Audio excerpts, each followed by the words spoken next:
ఇప్పటికీ కొత్త ప్రభుత్వం వచ్చి 14 నెలలు అయింది. జగన్ 6వ నెలలోనో 7వ నెలలోనో జనంలోకి వెళ్ళిపోతానన్నాడు. నాయకులు వద్దన్నారు. ఏమంటే మీరు ఇప్పుడు వచ్చేస్తే పబ్లిక్ అంటారు, ఇప్పుడే కదా 6 నెలలకే ఏం చేశారని అడుగుతారు.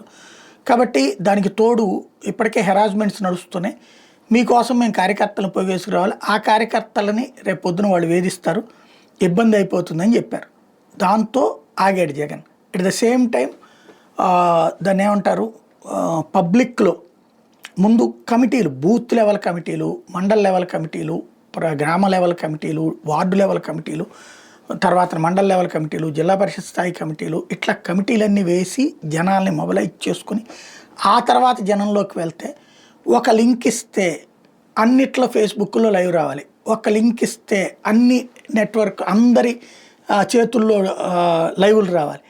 ఇట్లాంటి సిస్టమ్ కావాలన్నది జగన్ కోరుకుంది. అది ఒక పక్కన ప్రాసెస్ నడుస్తుంది.